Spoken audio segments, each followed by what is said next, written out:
Hello everybody.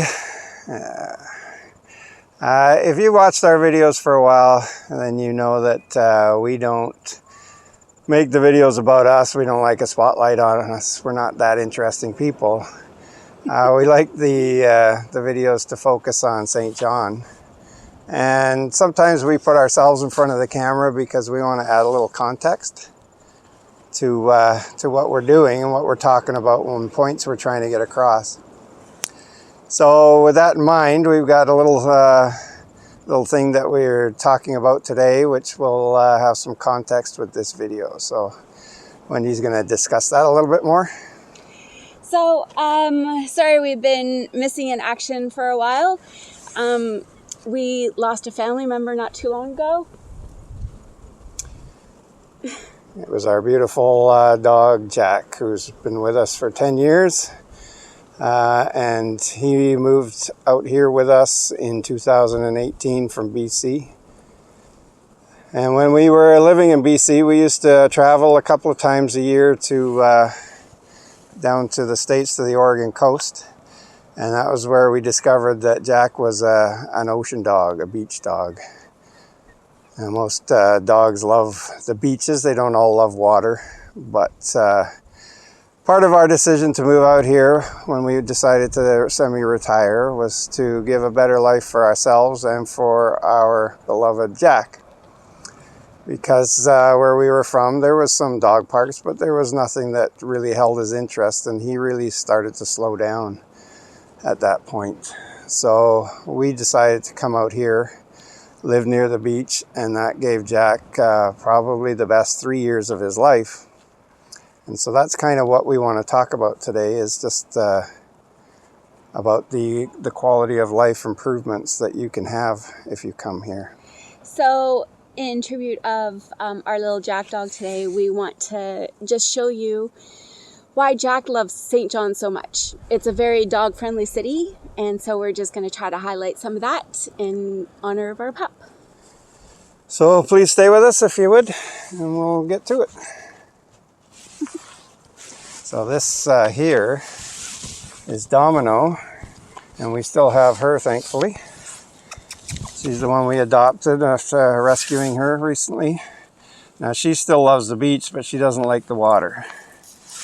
But there are so many different parts of this city that are dog friendly, and we actually had a discussion with one of our viewers who was trying to find a home here in St. John. And is starting to give up hope because there's not much inventory. And thinking of looking in other parts of New Brunswick, and I just want to let people know that other parts of New Brunswick are not exactly dog friendly. There are many beautiful beaches on the eastern coast, but they don't allow dogs at all, even on a leash. So this beach that we're looking at here is Duck Cove, and the tide is out. But at times, depending on the storm level, actually Duck Cove is beyond, just going around the corner there. Depending on the storm level, it is sometimes just all sand and sometimes it's all rock, but always places for the dogs to wade into the water. And behind us here, where I'm focusing on now, we're at a cliff top. And up at the top of that is Seaside Park, which is also a wonderful place to bring your dog for a walk. Has a path that goes all the way around it. It has some benches for sitting and looking out at the ocean. And then to the left, the Seaside Shoreline Trail, goes towards Duck Creek, further on towards McLaren Beach. Our dogs love those trails. And then going this way to the right, it takes you straight to Bayshore Beach, which I'm going to show you here, which was our dog Jack's favorite spot ever. And this was his number one reason for loving St. John. He loved this beach. And he would, if the tide was in, he would dive into the crashing waves. If the tide was out, like it is today, he would wade out and want me to throw the ball as far as I possibly could, and he'd run through the water to get the ball. And if the tide was sort of in between, he would just dive out and go for a nice swim. Could never get enough of this place, is why we chose to live close by here. and we could come here with him every day. So we're incredibly sad that he's no longer with us, but we believe that his 3 years plus in St. John were the best years of his life. They gave him a renewed energy. They gave us a renewed energy, and they gave us the cherished memories to have with our little family member that we'll hold on to forever. Now, it's not just about ocean beaches, although there are plenty, but there are river beaches, including one in Quispamsis, which is an actual dog beach right on the river. There's a sandy beach for the dogs to run and play, and then they can cool down for a swim in the Kennebecasis River. Just going to show you down here. We didn't take them down here. When that rocky area, when the tide is in, is all covered in water.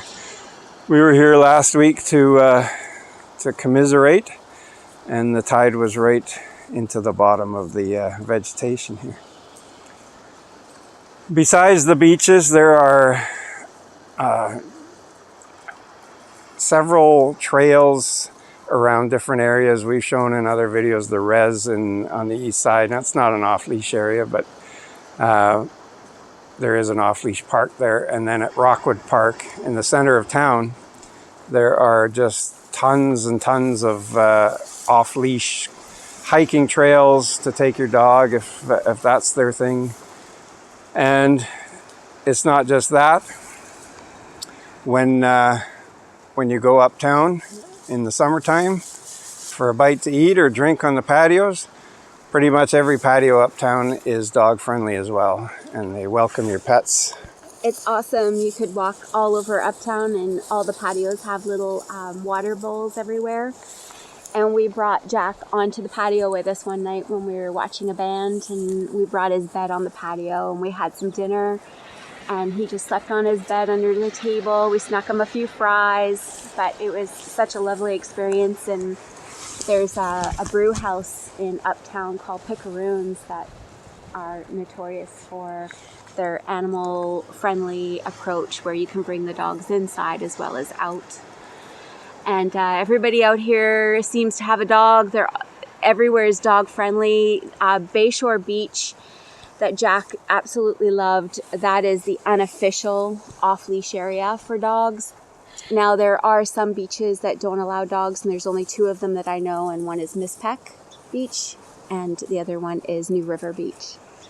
Yes, in this area, but the national parks, I can't even pronounce Krujibuguak, I think is one, in Fundy National Park. They don't allow dogs at all, and some of the other, Shediac, the beach in Shediac on the East Coast doesn't allow dogs at all, even if they're on leashes. And then also those areas on the East Coast, although it's technically the Atlantic Ocean, it freezes in the wintertime. So in the winter, you would have challenges getting your pet out.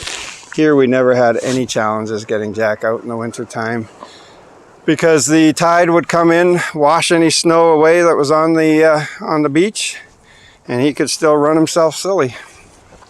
And when the tide was out, he had nice flat sand surface where the ball would bounce, and Jack loved his ball.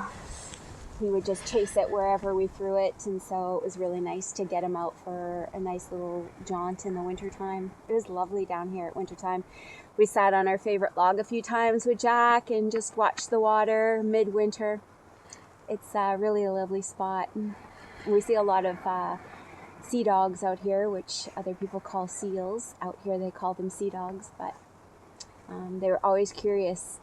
And a lot of them came by when they saw Jack. I don't know if they wanted to eat him or just want to play with him. I'm not sure. But we saw a few pop their heads up, checking out what he was doing as he was splashing and frolicking in the water. So once again, this is just our tribute to Jack, just to talk about it. He also didn't like the spotlight. All he wanted was to be around his people and to have his ball and his time on the beach. Yes. So we hope that maybe some of you will think about that when you're deciding about possibly coming out here to stay, that St. John is a beautiful, dog-friendly city, and while we love St. John, I don't think we loved it quite as much as our wonderful dog, Jack. All right, everyone. I hope you all have a great weekend. Thanks for joining us. And we love St. John.